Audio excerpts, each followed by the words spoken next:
Oh, hi. I am really tired, which is why this video might not be good.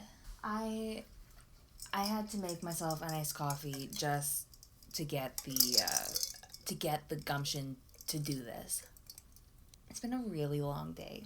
My kids woke up super early. I am so tired. My baby had her shots. And yeah, it's just been long. So I was sitting. I didn't even put on pants. I never put on pants. I'm so tired. I could not even think of what I should do a video about. So I've decided, since all I want to do is sleep, I would do a quick video on the dreamiest books I know, which are all of my Haruki Murakami books. If you don't know Haruki Murakami, he's one of my favorite authors. I have read 7 of 21 of his books. So I've got a ways to go, which actually makes me very happy because is there anything worse than running out of work by a favorite author? I don't think so. I think I just fell asleep there for a second. Sorry. Haruki Murakami, he was born in Kyoto, Japan. Now he lives in Tokyo. All of the books are translated from Japanese. And he was born in 1949, which makes him 71? No. What? Huh. Well, 71. Look at me learning things. So the weird thing, there's one more. It's over here. See? Killing Commentator? It's over there. I haven't read it yet, so I can't really talk about it. I can barely talk about these ones because he is so dreamy to me. I have read all of these books. I can explain to you, like, none of these books. Things I know about Haruki Murakami. He has an ear fetish. Yeah, I know. I said it. Ear fetish. In every single one of his books, he describes women's ears as, like, in-depth, like these delicate sexual things, which is fine. I'm not about to yuck a yum. It's his thing. I'm not gonna f*** an ear, but he can. The first one that I read by him was actually 1Q84, which is kind of a weird place to start because it's massive, but I love big books, so I read it. I will do a full in-depth Murakami book video eventually. This one is just because I'm sleepy. So the best description that I have ever heard about his writing is in the front fold of 1Q84. Let me read it to you. Murakami is like a magician who explains what he's doing as he performs the trick and still makes you believe he has supernatural powers. But while anyone can tell a story that resembles a dream, it's the rare artist, like this one, who can make us feel that we are dreaming it ourselves. And that was the New York Times book review, and that's exactly how he makes me feel.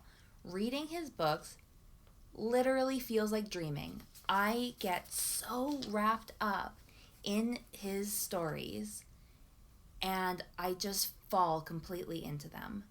And then when I come out, I do not know what I've read. One of my favorites is Hard-Boiled Wonderland and the End of the World.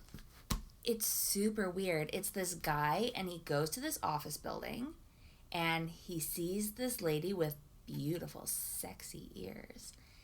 And he's there for like a meeting, and then they go into a closet, and they put on scuba gear or like spelunking gear, and then they go down a tunnel through pipes where there's like pitch blackness and waterfalls.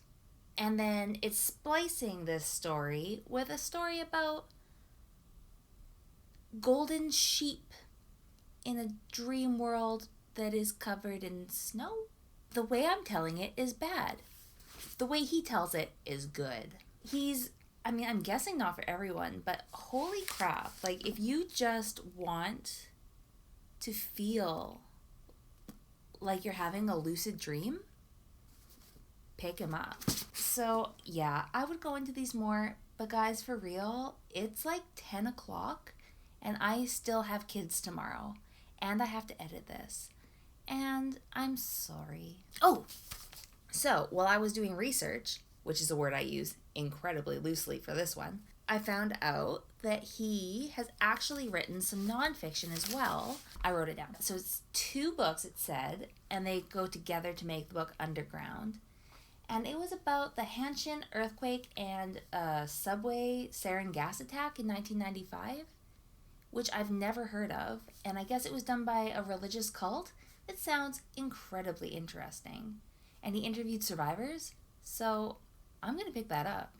Like, I want to listen to it. And also, he has one called What I Talk About When I Talk About Running, which I've actually heard of before, but I just kind of forgot existed. So I think that's another one that I would put on audio. I only really read nonfiction on audio. I don't know why, I just glaze over if I'm reading it in paper form. If you are also sleepy and just want to dream, pick up any... Here, why don't I just quickly show you my stack. 1Q84. Hard-Boiled Wonderland and the End of the World. One Christmas, after I read 1Q84, my husband just went and bought me all of the books that they had on the shelf. So, he's the best. The Wind-Up Bird Chronicle. The Strange Library. This one's actually pretty neat. It's very, very tiny, but look at it. You flip it up, and it is an illustrated short story.